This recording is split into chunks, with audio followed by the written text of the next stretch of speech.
Right now, guys. Got Eddie in the house. What's up, Eddie? What is up? You got a what's up off air and on air. Look at that. Yeah, what's up on air and off air? Yeah. Alright, so let's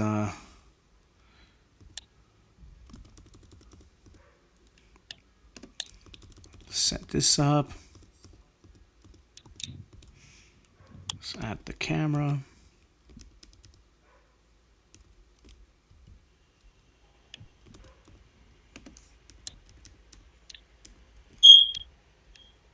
There we go.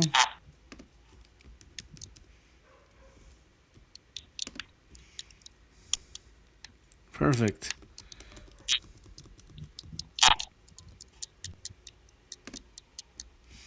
All right. Let me check that the feed is doing okay. Flip over to this window.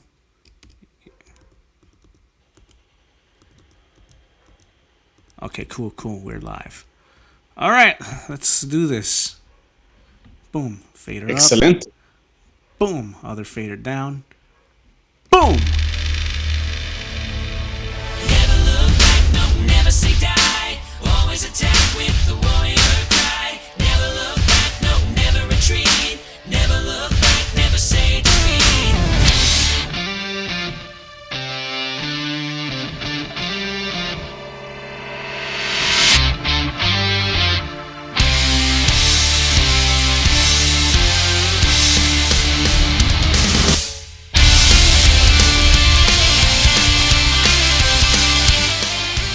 As we try to accustom you every Friday and condition you to be on alert to this channel, I am your host, and alongside me I got Eddie. What's up, Eddie? How you doing, bro? I'm doing good. What about you, man? You got a second what's up on air, but that's for the Yeah. show's intro purpose. And speaking of intro purpose, want to encourage you guys to please subscribe down below, hit that bell for all notifications. The chat room is open, so you guys can send me a what's up, and you can also send Eddie a what's up his way.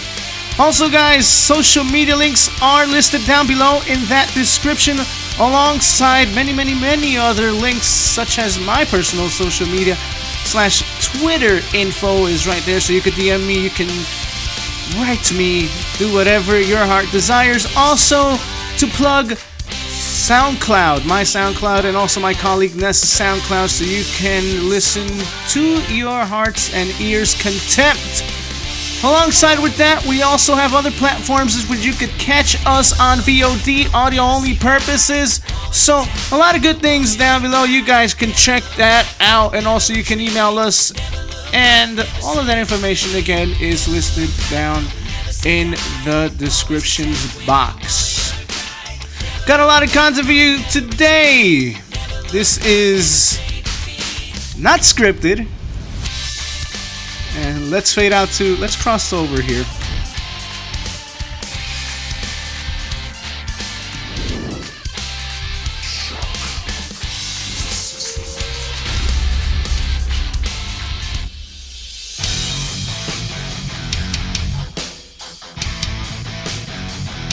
There we go. I'm cool, baby. There we go. We're down to business. So, let's get to I don't want to say an overall thought, but it is an overall thought in essence. So, here's the thing. Everyone is getting into this whole NXT versus AEW controversy, and that's the conversation every Wednesday amongst wrestling fans. AEW, NXT, NXT, AEW. Here's the thing. Is it fun to get into these discussions and these debates and talk about what one show can improve, what the other show can improve? Yeah, of course. It's why we're partially here.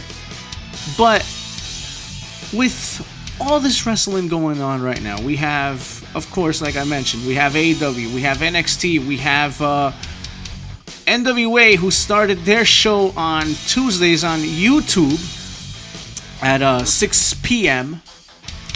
So, we got all of these things going on. We have AEW presenting their dark matches afterwards at 7 on YouTube. We have Impact starting their show on Access TV. So, and somewhere in that shuffle there's WWE's main roster, right? But with all that said, the fact and point of the matter is this: there's everything for everyone. Whether you're an NXT guy, you're an AEW guy, you're a New Japan guy, you're a Impact guy, you're a main roster guy from WWE's side of things, there's something for everyone. And yes, the Attitude Era was great in its day. Yes, WWF versus WCW was great in its time. But I want you guys to understand this. Unlike those times, yes, were the numbers bigger in regards to viewership? Of course. Yes, did the ratings matter at that given point in time? Of course. And the number one reason for that, the internet wasn't really as in your face and as prominent as it is today. It wasn't as accessible as it is today. Why? Partially the movement for this internet boom was a cause of Android and iPhone and Windows platform phones, which made the internet accessible to the point where you could have availability to it virtually everywhere. Thank you very much, Sami Zayn. So, as a cause of that, the ratings matter as much today as they did back then? No. Because one can afford to miss a show or two and catch up with it later through other platforms, other streaming sites, other streaming networks. For example, Eddie here, he watches the shows next day. Doesn't necessarily need to plug in the numbers to AEW or NXT. Well, he watches it the next day. He's very well informed on what's going on. Yes, sir. So, I mean, just because he's not plugging in the numbers doesn't mean that he's not watching. Doesn't mean that he doesn't show NXT and AEW the love. So, when you look at all of this, is it a matter of counting an overnight rating? Or should we be looking at ratings in totality for viewership in regards to DVR, streaming websites, and an amount of other ways you can access wrestling? Or should we just ignore that and look at it from a perspective of we are all fans and we should just enjoy wrestling for what it is and from the abundance in which we get our dosage of wrestling from a week-to-week basis? That's the question. How much do ratings matter? How much should they matter? Should we put much interest and stock into it? My answer is no. Should it matter to a certain regard where it starts affecting investors and those who have said, we're going to partner up with you? If you've acquired certain ad revenues and certain partners to sponsor for your show, yes, ratings do matter from that window. Yes, it does. But does it matter overall in terms of NXT scoring 700,000 plus in viewership? No. NXT is okay with that number. Is AEW fine with a 1.1 million going down from a 1.5 million? Of course. Would AEW be fine with an NXT number which they drew this week? Of course. So long as it doesn't drop a significant amount to where we're looking at Ring of Honor numbers, they're fine. So long as they don't drop significant amounts such as what Impact is doing, because they are stupid to not put themselves on a bigger platform where more eyeballs and ears can watch and hear them, they'll be fine. NXT will be fine. They got a billionaire backing them up. Could that billionaire be the demise of that company? Yes. But with Triple H in control, I'm not worried. AEW has got a billionaire backing them up. Should there be cause to worry? Absolutely not. These companies are fine. They've invested in good people to back them up. And the word is out. Should we put much stock into there being a war between AEW and NXT? Absolutely not. You know why? Because NXT focuses on what they need to focus on, and so should and does AEW. So long as both do what they need to do, so long as we get compelling storylines and good wrestling, so long as we have a mixture of both, everybody's fine. You know why? Because everybody gets what they want. There's a little bit for you on this side and a little bit for you on the other side. Sure, do I feel that NXT could do a better job building up stories to their next pay-per-view? Absolutely. But have they done a piss poor job? Absolutely not. Because there are teasers in play. There are teasers in play for the women's division, which I feel is superior to AEW's. But there is also an extraordinary, a very brilliant tag team tournament going on in AEW, which I feel that AEW has the better tag team division. Again, goes back to my point. There's everything for everyone. AEW presents its wrestling in a good dosage. You get a little bit of every different style. NXT is more ballsy in its effect in showcasing very impactful and high-flying and a million miles per hour, post-to-post, bell-to-bell wrestling. Again, goes to my point. There's a little bit of everything for everyone. What you choose to watch on Wednesdays, you're not wrong in your decision. Now, if you're the type of person that invests in both, I tip my hat off even more so to you. Because you're not this ignorant fool that's just sending positive vibes AEW or just sending positive vibes NXT's way. I think if you are, and you say you are a true wrestling fan, you'd be invested in as much as you can and as much as you want. So long as your mind isn't closed off to everything else that's floating out there. If you're solely a WWE guy, you have a problem. If you're solely an AEW guy, you have a problem. Because when it comes time to debating points or making a point, ain't nobody gonna listen to you because you're closed off. Meanwhile, when you look at everything that's in front of you and you're able to be objective, and when you're able to see the flaws and the good when it comes to both, then we could talk. Then you could make a case for both of them, for why they're both good. Because when you really dig deep and when you really look at it, yes, it's all good for everyone. And I will repeat something that I've said a couple of weeks ago.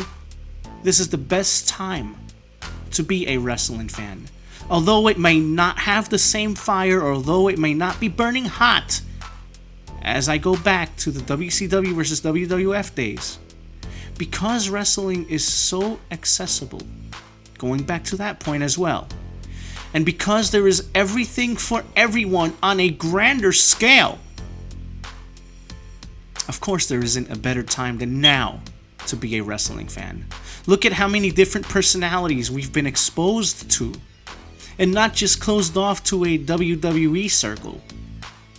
We've been exposed to people like MJF. We've been exposed to people like Tessa Blanchard. We've been exposed to people such as...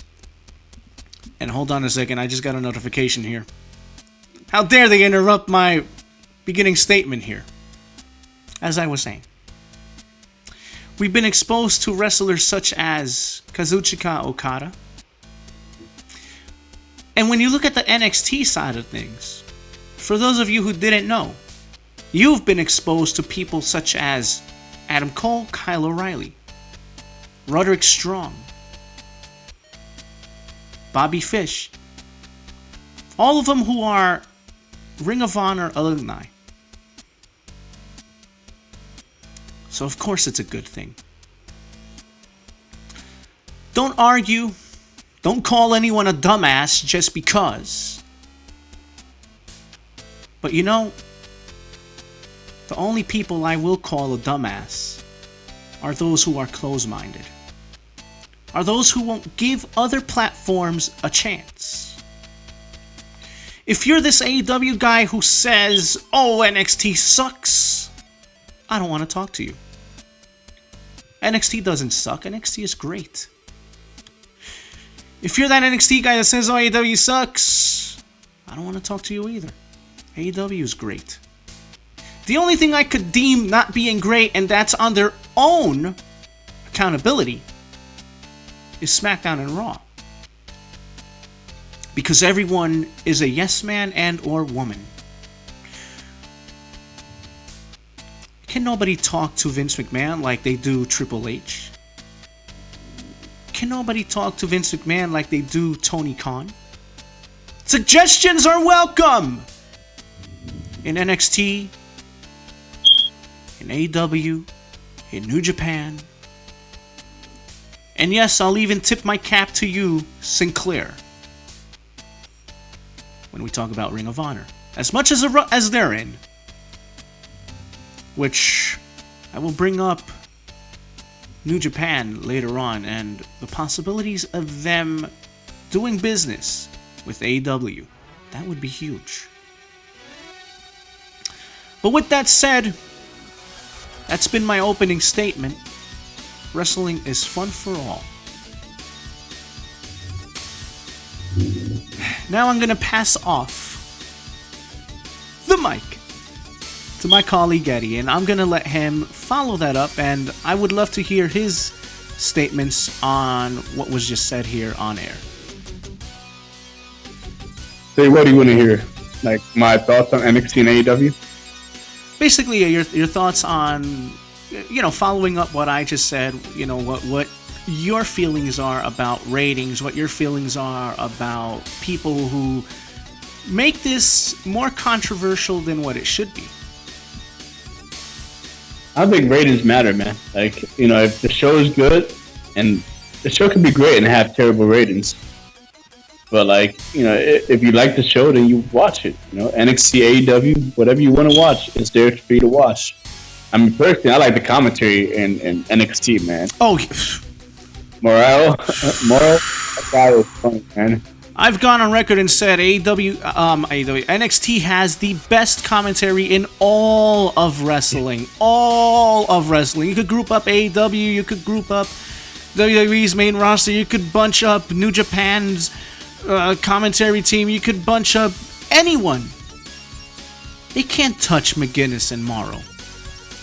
He had me cracking up. He was like, Beth, you need to cool down? She was like, are you on the edge? And she was like, she is on the edge. She is on the edge. See, it's things like that. And Morrow is definitely not out of touch with anything, man, when it comes to wrestling and when it comes to music. Yeah, his jokes, man. He reminds me of JR and the King, man. That's what they remind me of. It's great. It's great, man. I love it. I love listening to McGuinness and Morrow. So you got great wrestling with great commentating. Like in AEW, you got JR. I mean, so this brings me to this. Let's talk about commentary. Obviously, commentary is a plethora of things. You get, especially in wrestling, right, where you have to. Essentially, if you are taking the role of a heel commentator, you take that side. Or if you're an organization that is more sports-oriented, then you're going to be more objective and you're going to minimize and suppress that role of being a face/heel commentator. Well, I don't know, because NXT doesn't really have heel commentary. That's what I'm saying. Well, you had it at one point. It was what's his face? The guy you don't like? Corey Graves. Yep. He was there. Yeah. And they took out Percy Jackson, I think it was his name, right? Watson. like they took him out because like he was not good on the mic, yo. No, he was just there.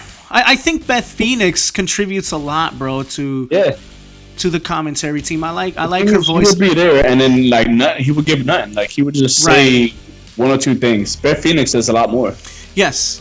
You know, Beth Phoenix will elaborate on how certain moves affect a certain part of the body. And, you know, McGuinness obviously does that as well. But I think when you have two color commentators doing so, it just eases a lot on McGuinness's shoulders, you know, and it slides a lot off of his shoulders to where, oh yeah, now I got somebody who could identify with me and see eye to eye in regards to where I'm coming from. You know, and she also gives insight to how a woman feels, or you know, their strength and weakness, whereas McGuinness will know. Exactly. So that's a beautiful thing, you know. You have AEW and its commentary team who present more a sports-like feeling. You know, you have WWE. Yeah, they just don't call the match. I mean, they call the matches like Morrow and McGuinness. They do talk about other things, stuff like that, but they call moves and they call maneuvers. Right, and they talk about other things. They provide funny jokes, you know. Right, and they talk about other things because obviously it's wrestling. You're supposed to present a background and a story for the people that are in the ring.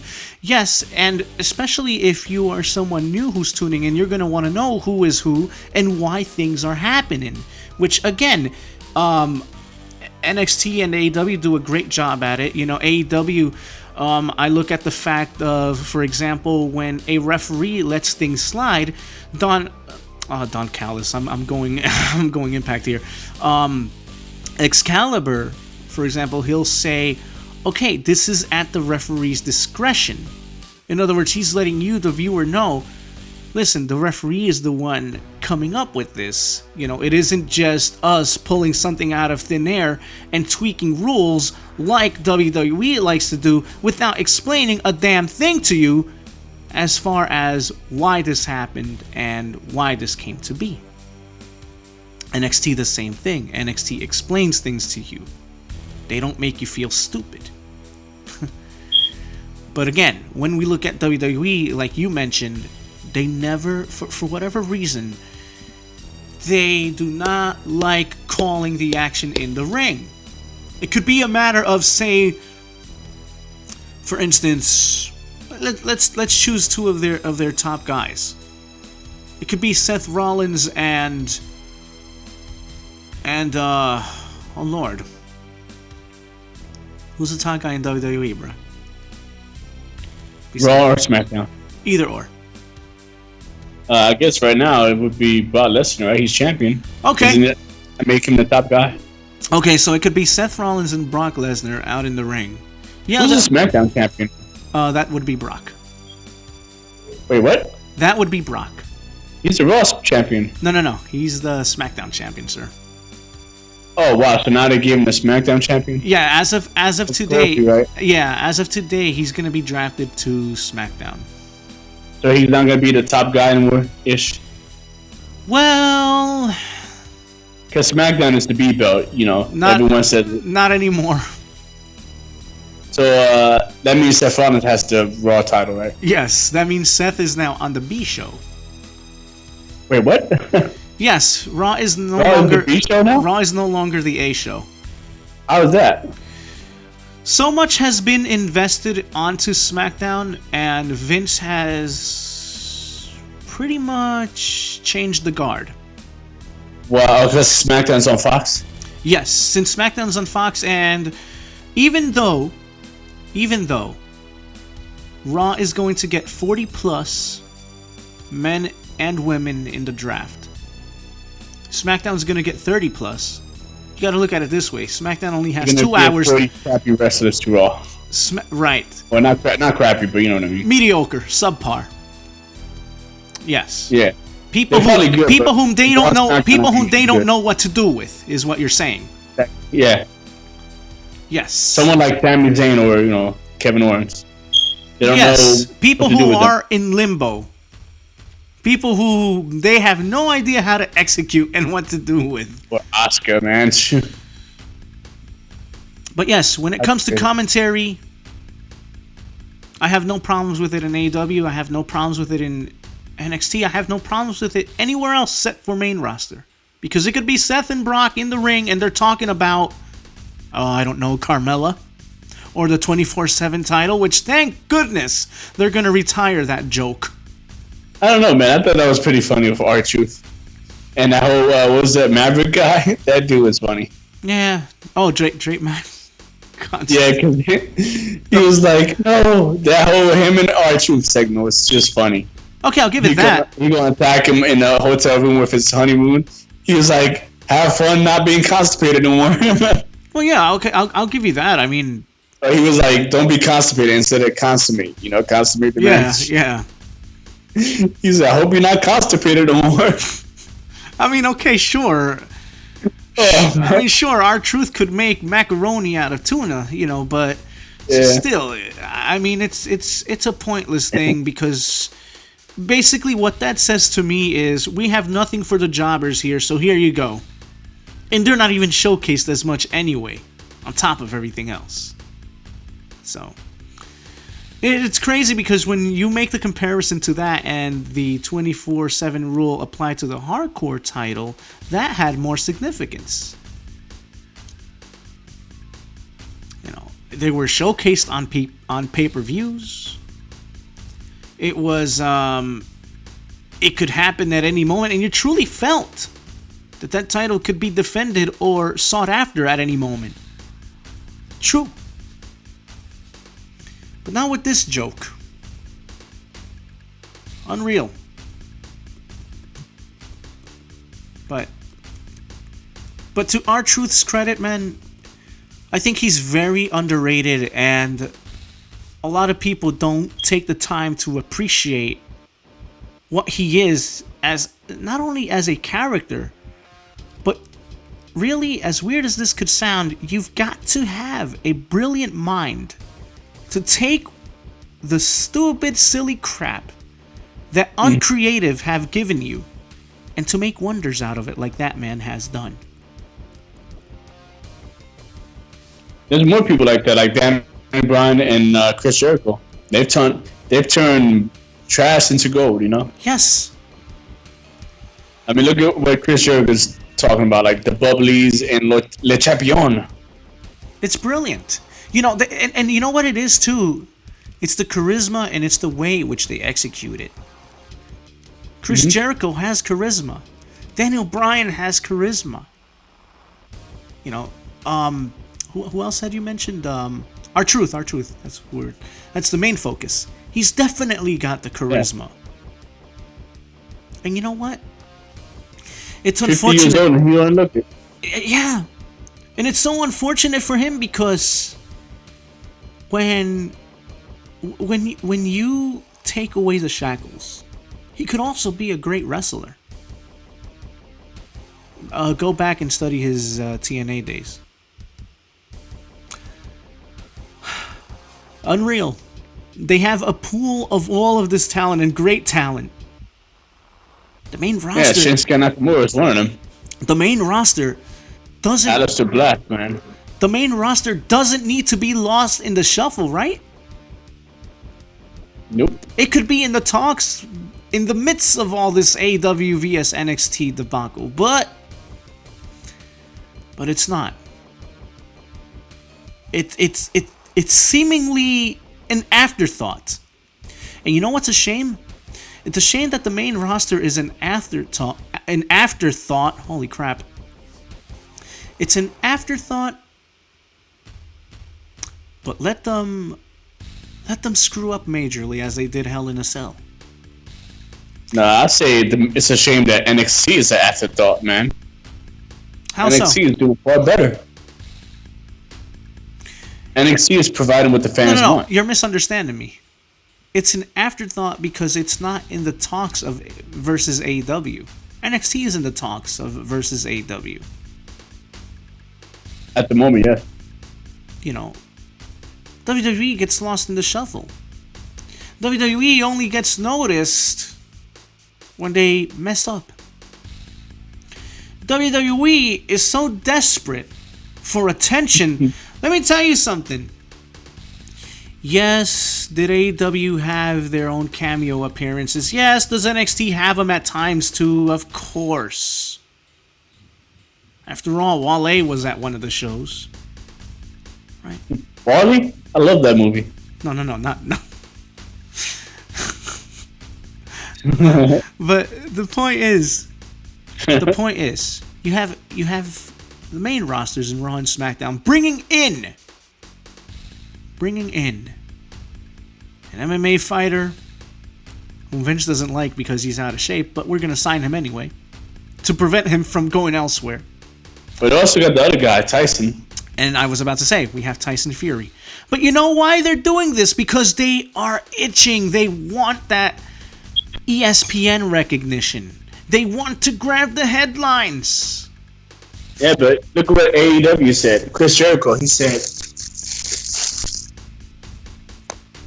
that he has Jake Hager, a.k.a. Jack Swagger, who's the best MMA fighter they have. Okay, so let's get to that. NXT and Raw and SmackDown in him. So let's get to that.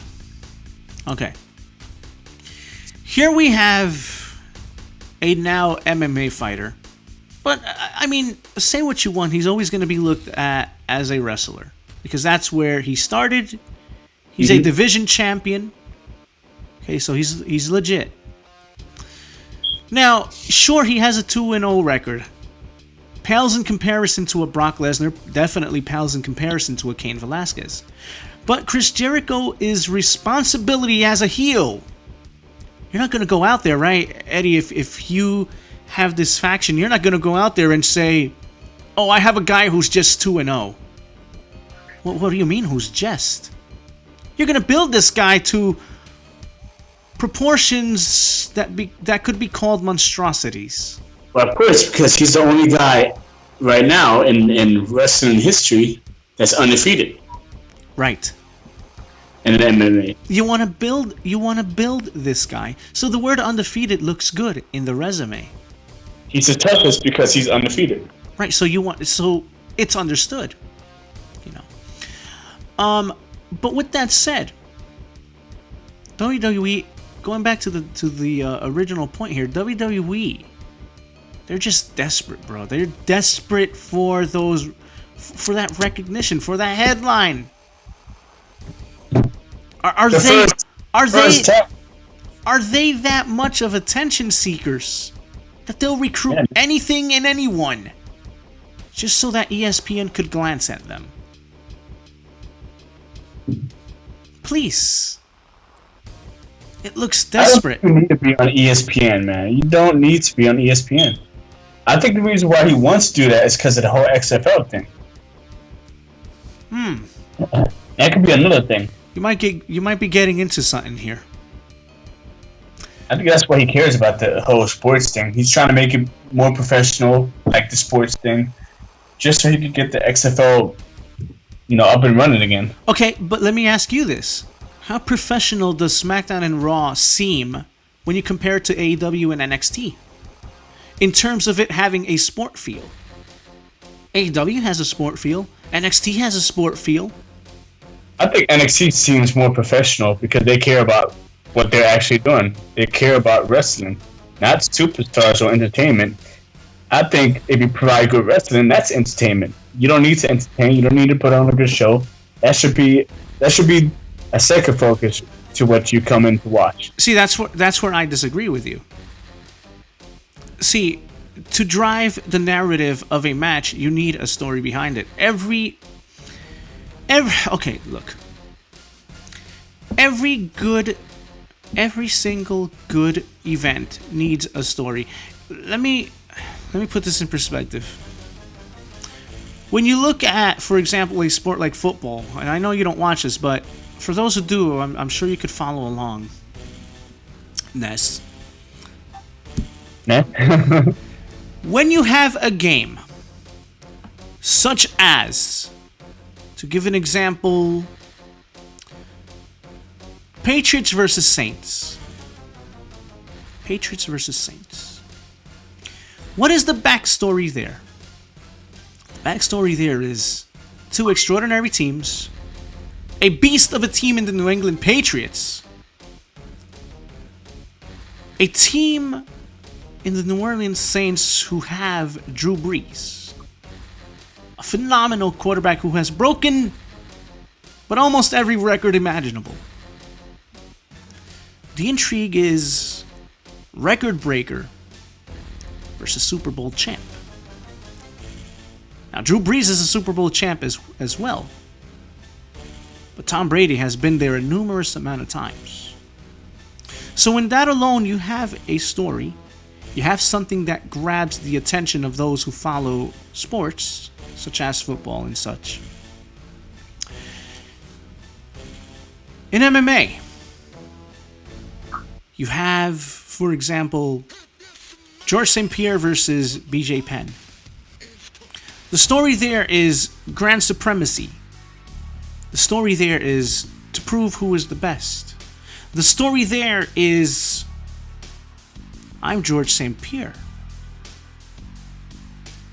I'm George St. Pierre, and as hot as you say you might be, there's no room for you in the welterweight division. You look at George St. Pierre versus, I believe it was Matt Hughes, who gave him one of his first losses. What's the story there? Avenge. The story is avenge. The story is want to get my W back. The story is want to get back to championship status. If you throw together a football game between, say for example, the Buccaneers and the Dolphins. Oh, but it's football. It's entertaining. No, it's not. You can't build a damn story behind that. As much as I love football, yeah, I'll watch it. I won't be invested. I won't be interested. If you just throw together a wrestling card just to throw it together, yeah, I'll watch it.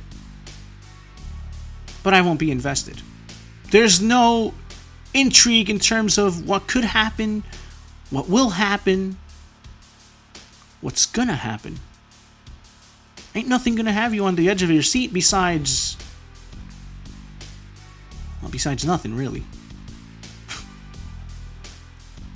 What is there to root for when there's not a story behind that particular match, that particular event, those particular subjects? In its own right, NXT does have stories. It's very formulaic.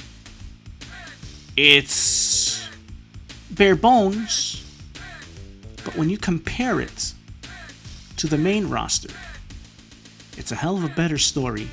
And it's a story that makes sense. They are stories that surround and revolve around NXT championships. Prime example, the women. Bianca Belair, Rhea Ripley, Shayna Baszler. There's your story. Oh yeah, the commentary on that was amazing. Because Amar was like, he said something about Aaliyah, right? Mm-hmm. And I forgot what song he referenced. But with Ripley, when he won the match, he was like, Ripley's Believe It.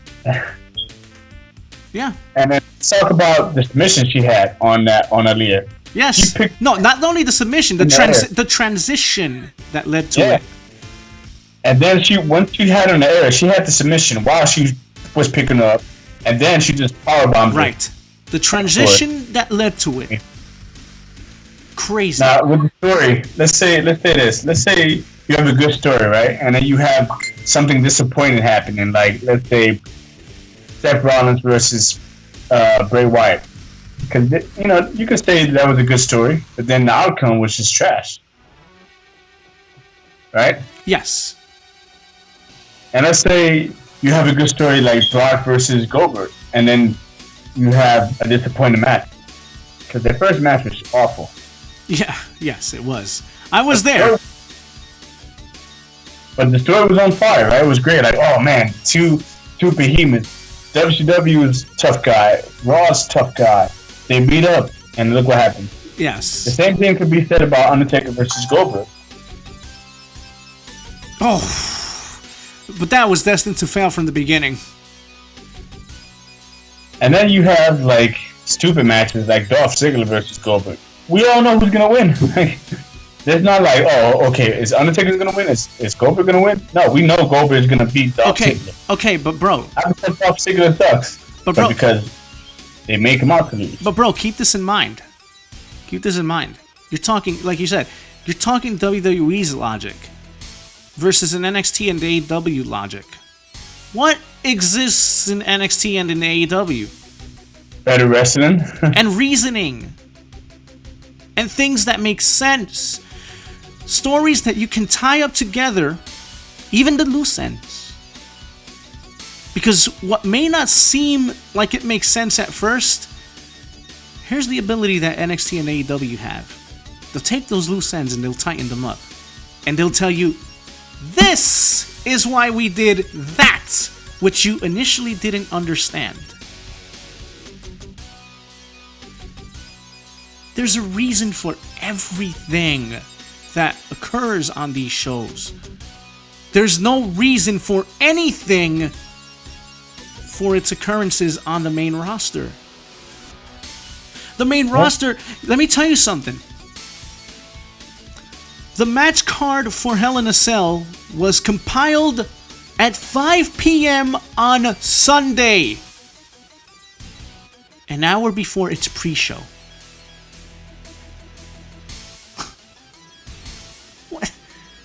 What in the world? At least, to compare another sport, at least in MMA, as crappy as a card could look, they still try their best to build it. How?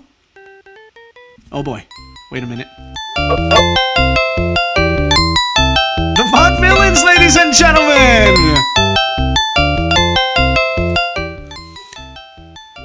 I gotta skip this.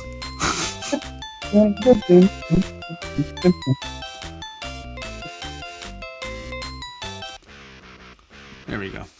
You have to skip it so we can concentrate. Yeah, yes, I Oh my god, wow. But yes. I like both, man. I like both. Because the thing is, when you go to wrestling, you want to see a good wrestling match. Story is good. Yes, I know. I get it. Story is great. That's why I say it's a bonus to me. But see, because when you go to UFC, you expect a good fight match. But hold on. Box. Hold on. To my original point, though. UFC. They could throw together the crappiest of card and mediocre looking card and a card which you look at and say, who the hell are those fighters? To where? You're talking about UFC, right? Yes. Yeah. That's what they did with AEW. But they build it. How do they build it? How does UFC build a card whose fighters you don't recognize? They have countdown shows. Mm-hmm. They have documentary-style clips. They already invest you in, wow, that's who that is? Wow, that's what they went through? Wow, that's what they're aiming for? Yep. NXT and AEW does that. and AEW do that brilliantly. Mm-hmm. I don't know about Raw and SmackDown because I've been out of touch with it lately. So I know the small details of what happened. Yeah, they're in such shambles right now. It's sad. It really is. I think one of the reasons is because it's like 3 hours each of them. Like there's too much time. Well, think about it. You have 3 hours on one show, 2 hours on another, and then you have a pay-per-view. I thought SmackDown was 3 hours. No, SmackDown's 2 hours. What? Wasn't it 3 hours though? No. Oh, okay. So if SmackDown is not the A show, are they gonna make SmackDown 3 hours and Raw 2 hours? No, they're gonna keep SmackDown at 2. Huh. That's wow. Yeah, weird, right? I don't know what sense that makes, but bro, but do you not? Okay. How convoluted can you be? It's so weird. Maybe the reason why SmackDown is a better show is because it's 2 hours. Yes. Have you ever thought about that, Vince? Sometimes less is more. Sometimes it's about quality and not quantity, you moron. I was gonna say, like, Are we not asking questions about AEW? Where's this faction war leading up to? What's going to happen with MJF? How is he going to betray this guy? Don't we have questions in terms of NXT? What's going to happen with the women's picture? What's going to happen at War Games? What are the teams that are going to be set up? Boom! Exactly. What am I asking in terms of the main roster? How are they going to mess up now? That's not a good look. I mean, you even have matches with like 2 undefeated guys on NXT. They've done that a few times, but like Kushida versus Walter, that was a good match. By the way, I like Walter. I honestly thought like it was gonna end in a draw, but then like Walter just came out of nowhere and won. Yes. And I don't mind that though. Yeah. I really don't. You think they're gonna have a second match where Kushida wins? That'd be nice, but here's Then one they thing. can have the Here's road one map. thing. Here's one thing I would love to see at some point. I would love for them to explain why Imperium is in NXT. Now, again, I'm gonna go out on a limb here and say that they are there because they're gonna receive a War Games match. But in order for that to happen, I think Walter and his group, Imperium, need to start causing havoc in NXT. To the point where you have wrestlers going, you know what, enough of this. We're going to fight you guys. They seem like respectable guys, though. Or, yeah, but they play a heel role. Or, I'm going to ask you this. Is that virtual with the face? No. Or is that role, or is that role going to go more to Undisputed? And they'll end up in the War Games game. I want to see that Undisputed versus Imperium. I would love to see that too. Believe me. But who's a bad guy though? I think Undisputed would go in as the faces. They're bad guys now though. Yes, I know, but it's You will have to change their role in a short amount of time. I think what's happened here when it comes to certain wrestling and characters, and this is something we talked about off air, which I think this is one thing that AEW does execute better, and it's having a better line drawn in between who your heels and your faces are. For example, the promo that Chris Jericho cut, once they started to cheer him, shut up. Heel antics. Controlling the crowd. MJF, as much as they could cheer him, he turns around and just pisses all over the audience. You know, NXT. Now again, this isn't to rain on their parade, because I understand the logic behind what they're doing as well. What they're saying in their logic, and again, to me, it's logical. To me, it's logical. What AEW does is logical. Let your faces be faces, let your heels be heels. You see somebody giving you a face reaction when you're supposed to be a heel, shut it down. But the way NXT perceives it is, you make of characters what you want them to be. If you want a character to be a face today, you want to cheer them, go ahead. You want to boo them tomorrow, go ahead. But I get the logic behind that too.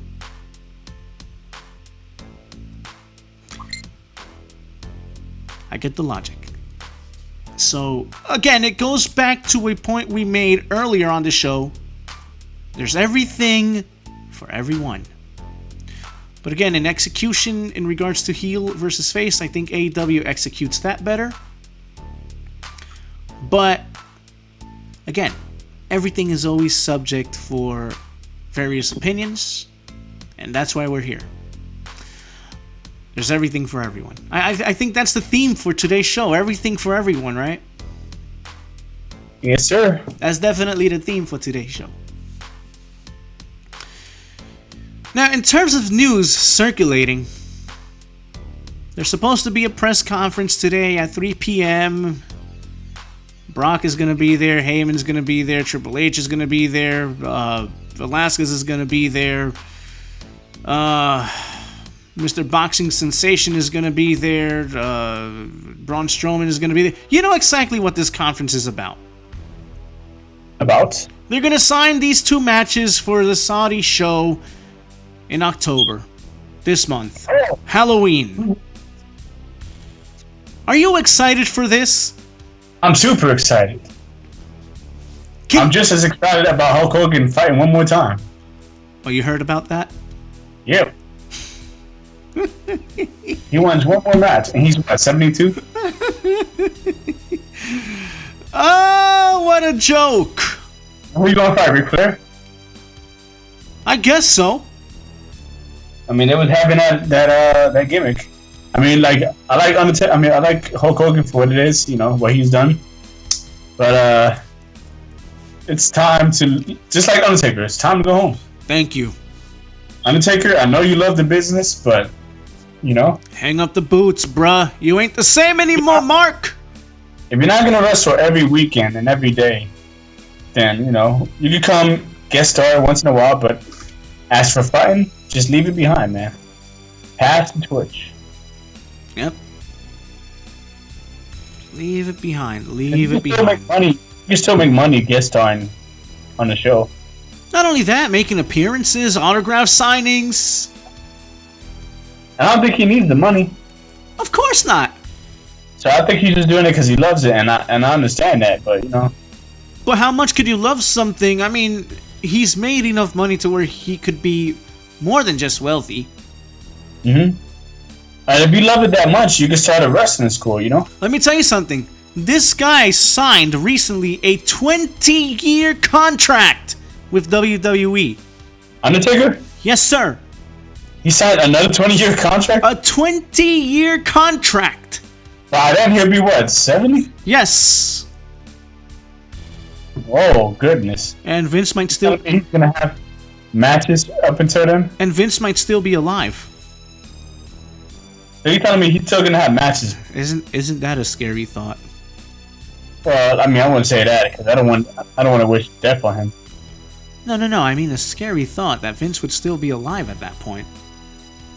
Why would you say that for? Well, The company. no. A little weird, right? Like, wow.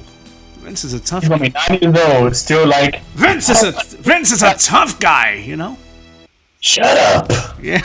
You're like, going like, Dad, this is not how you do it. Shut up. Yep. My show's still until the day I croak. Yeah. Basically. It's crazy. Vince would outlive everyone. Watch. I doubt it. We'll see. Vince is as tough as they get, bro. You know, I would be so entertained if somebody, please do a podcast on Vince McMahonisms. Tell me that wouldn't be entertaining. Oh man, just have a show of Vince McMahon, like all his stories. Yes. Just tell me. So tell me, more news here. How do you feel about Edge possibly returning? I don't know. I don't think he will because he said that he turned it down. But it would make sense because Beth Phoenix. Well, I don't know if it makes sense or not because Beth Phoenix is on NXT, and they don't travel much, right? No, they don't. They stay at Full Sail. So if he goes, he's going to go to the main roster. If not, he can come to NXT and help them out. That'd be great. Yeah, But, yeah, because he's her. on the podcast because of that, right? Then he canceled his podcast because he was too busy. Yes. Now he could assume a role as an agent or a trainer even. I mean, just because you're hurt doesn't mean you can't train them. Yeah. You could definitely train them. With the podcast, like, is he doing it by himself now? Who? Christian? Yeah, the Pod of Awesomeness. I think so. I believe Christian is going to go solo here.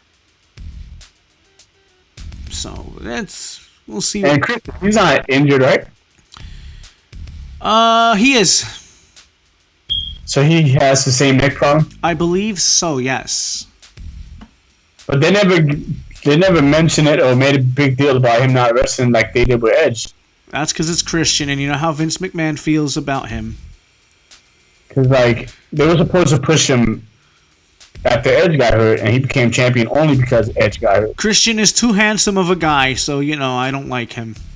Same thing with Rey Mysterio. He only became champion because Eddie Guerrero died. Yes. And speaking of Eddie Guerrero dying, like, it's great that both shows, NXT and AEW, acknowledged his birthday. Absolutely, man. Absolutely. And you know what else I loved about both shows?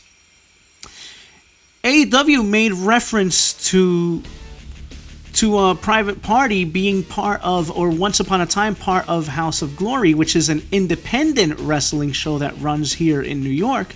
And NXT, although they didn't mention the organization per se, but they made reference to Kushida's body of work in New Japan and made reference to him being in a grueling tournament. Again, they didn't name drop it, but us who know realized that they were talking about the Junior Heavyweight Championship tournaments. Well, Kushida's in NXT now. Yes. That's why I said they made reference to it in NXT. About his match? Yes, about him being in the junior tournament in New Japan. Now, why did they mention Kushida for? What do you mean? What brought up them talking about Kushida? No, NXT mentioned this. Oh, NXT mentioned it. Okay, I thought you were talking about AEW. No. NXT mentioned that. AEW mentioned these guys being part of House of Glory. And I love when wrestling companies do this. Yeah, show some love. Not only that, it shows respect to where they came from. And it makes you more realistic because you're not the only company out there. Right. Yes. Like, listen, we know there's more company. You just don't want to acknowledge it. Yes. Yes. But you know what's baffling to me is how... I think AEW will mention Raw and SmackDown, but Raw and SmackDown would never mention AEW. Right. But you know what's... Even though they would chant AEW on Hell in a Cell. But you know what's baffling to me is this. How in the world is NXT under that WWE banner? And it's so different in every aspect. I don't think they are. They're their own thing. Well, it seems like that, bro, but they're under that WWE banner. I mean, I just hope that they don't do the draft for NXT. You know, keep NXT guys. Oh, Triple H don't want that. He already said, and I hope he sticks to that. Do not let Vince McMahon tell you otherwise, bruh. Don't. Oh, he might. I hope not. Listen, let's say NXT is doing great, right? And then you have people. That's what happened because people was chanting for Shinsuke Nakamura, and the thing is, once they become champion, they leave. Yeah. Adam Cole has been champion for a minute now. So how is Finn Balor like the longest reigning champion? I gotta check the stats on that. I don't have them right now. They were saying Finn Balor was the longest reigning champion. I believe he was, or is. Hold on. Let me see that stat. Yeah, I was gonna do it with Shinsuke Nakamura, but he did lose it and then won it again. Yeah, it was a seesaw battle between Nakamura and who was it? Was it Samoa Joe? Nah, I think it was Kevin Owens. Yeah, Kevin Owens. Was Kevin Owens? I believe so. Yep. Either way, I love the fact that NXT pays tribute to New Japan and over at AEW they did a salute to House of Glory. That's great, man. I think that's Samoa Joe. What is he doing? He's injured. When? I haven't a clue. Is that why Brock Lesnar is fighting with Rey Mysterio now and not Samoa Joe? Because Samoa Joe was doing that stuff with his son. I have no freaking clue, bro. I don't know. There was Rey Mysterio was feuding with Samoa Joe, remember? Yes. I don't know where that... You know, and here's another thing. WWE's main roster, they are notorious for starting a feud and a story, and it just disintegrates. Like nothing ever happened. Like, and then you're there just asking, wait a minute, but what happened with... You know who they've turned into, kind of? They've turned into WCW and TNA. WCW in its last days, and TNA when they were flip-flopping things around from week to week. Nothing could be followed on that damn program. Nothing could be as bad as TNA, though. TNA was... Oh, no, TNA was the worst, bro.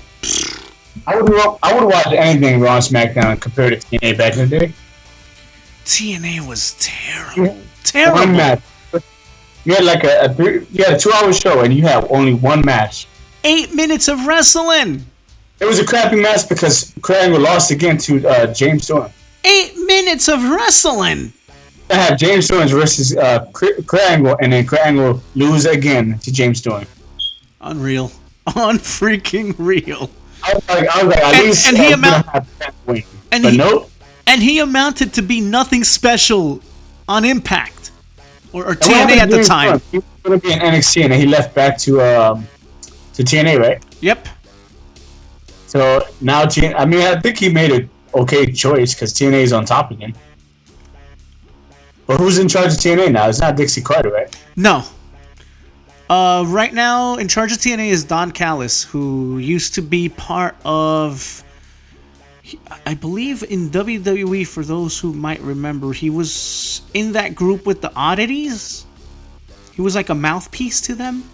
What happened to Jeff Jarrett? He just lost all his connection to that? Well, Jeff Jarrett, he's now employed by WWE. He's backstage personnel. Yeah, that's sad. You had your own company, and then... And then you just lose it like that, yeah. And now you're back employed with Raw and SmackDown again. Yeah. Crazy how things work out. Now, here is a bit of news on the Who Cares line. Sure. And I say who cares because CM Punk has retired his merchandise from Pro Wrestling Tees, which is an indicator that he will be working in conjunction with Fox, not WWE, folks. Get that through your heads. He'll be working in conjunction with Fox. Could it catapult him to working with WWE? Of course. Aww. But who cares? Who cares? So, what does that matter that he retired his merchandise? Because WWE has no ties with Pro Wrestling Tees. And there's talks about him being part of this talk show on Fox Networks, which talks about nothing but WWE. CM Punk talking about WWE. That's why I say it could catapult him to working for WWE or with WWE at some point, even though, again, I repeat, for those who may have missed it, he is under the Fox banner, not WWE. This talk show isn't a WWE thing, it's a Fox thing. Well, that's a good thing. If we see more of CM Punk, maybe we'll see more of AJD. Well, put it that way, yes, it is a good thing, but CM Punk, who cares? Let's talk realistically. Let's talk realistically. You have a lot of people who are clamoring for CM Punk's return, and then you also have a lot of people who have said, who cares at this point? I don't think he will ever wrestle again, because he's going to get embarrassed. Well, he won't wrestle again, but here's the point I want to get to. How many... I'm going to ask you this. How many memorable matches do you currently hold in your memory bank when I give you a name like Kurt Angle, The Undertaker, Chris Benoit? You could go down a list of memorable matches. Hell, even Brock Lesnar. Hey, How many memorable matches? How many memorable matches? How many memorable moments besides the pipe bomb? Besides a potential feud that could have been him and Paul Levesque. How much memories do you have of CM Punk? Well, you do have that match against Morrison, only because, like, Chris Benoit was supposed to fight, not... And then you had... the Chris Benoit versus CM Punk, that would have been another memorable match. It would have. It could have. him against John Cena only because like when he won the title, he was like, oh crap, is he gonna beef or not? But is CM Punk really a wrestler's wrestler, bro? Could you really compare the guy to Kurt Angle? Please. Yeah. Please. Could you really compare him? Hell, I'll even say Shawn Michaels. Please. You can't compare him to any of them people. They have a legacy. They've left a legacy behind. What, you went an hour with Samoa Joe in Ring of Honor? Okay, that's a hell of a match, I'll give you that. But you ain't special. You ain't a Brock Lesnar. You ain't a Kurt Angle. You ain't own nothing. You ain't none of those people to present yourself as God's gift to wrestling. You're none of that.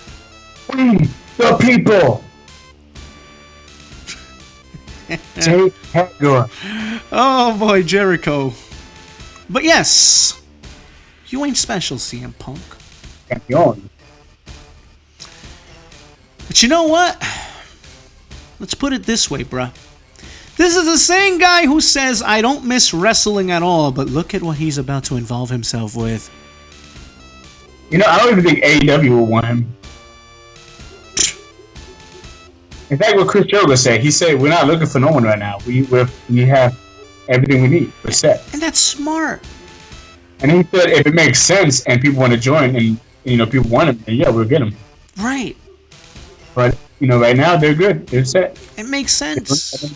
You know, and here's the thing, too. You know, I mean, they got Sammy Guevara and everyone else. Here's the thing, too. How long will it be? Okay, CM Punk returns. Yay, talk show. We're going to tune in because it's CM Punk, Phil Brooks. Yay. When is that going to burn out? As soon as possible. See, that made me yawn just thinking about it. But tell me this. Why hasn't Chris Jericho burned out? Why does AEW seem like it's gonna go and be destined for longevity when it comes to its characters? Why has Undisputed not burned out? Because they are creative. They go and reinvent themselves. But you look at this. You look at Phil Brooks. He's gonna involve himself with main roster subjects and situations. Yeah, burn it down, all right.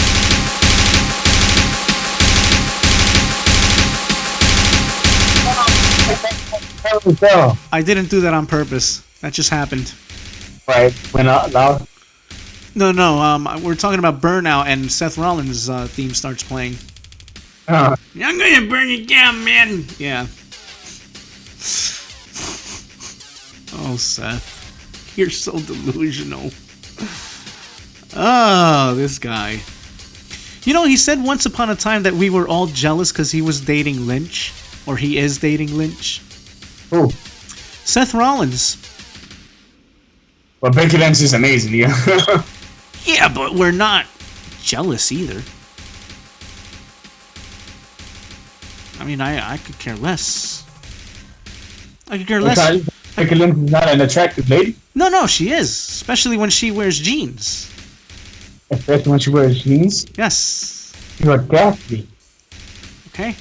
But I like that colorful accent she has. Well.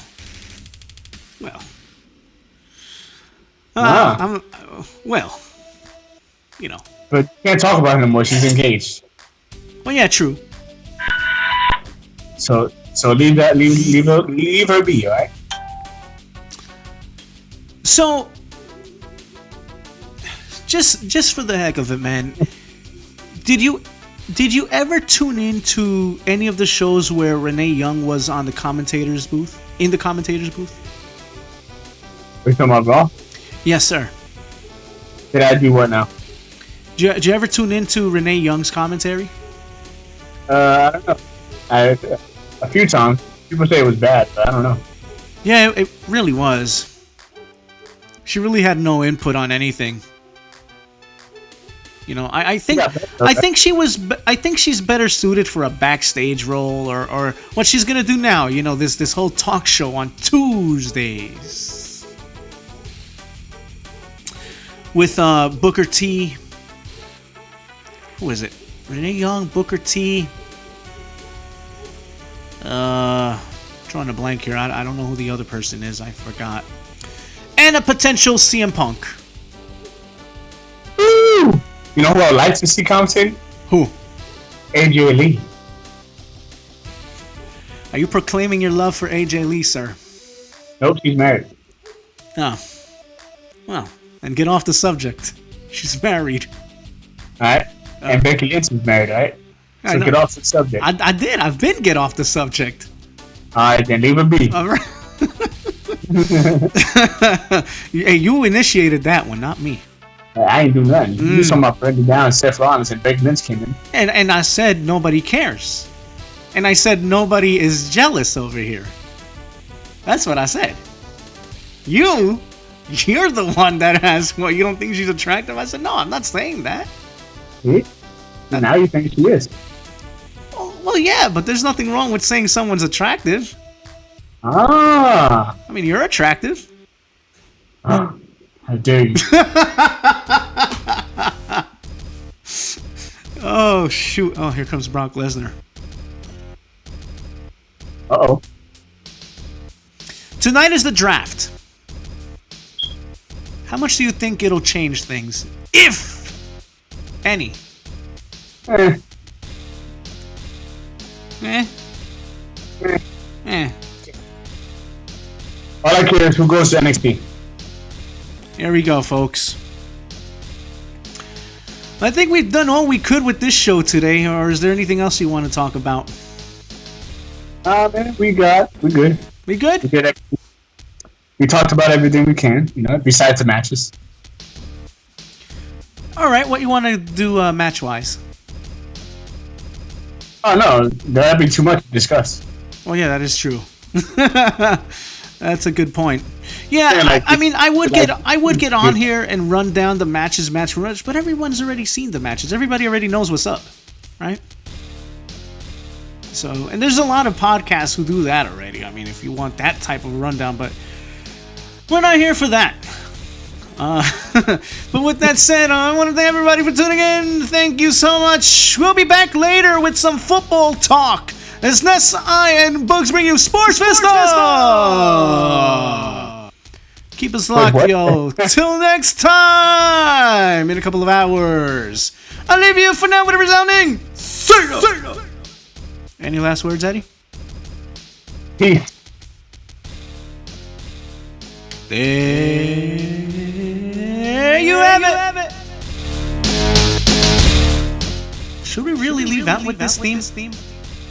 Let's go, Brock Lesnar. No, we need the Vaudevillains back.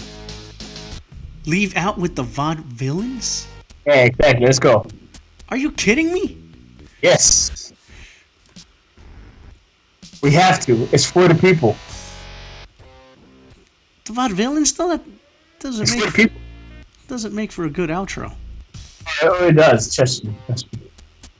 You want the people dancing. I have this thing playing on shuffle right now, so I'll keep going until it plays it. Uh-oh.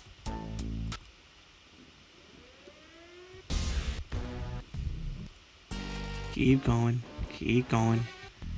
Wait for it. Where in the world? Come on.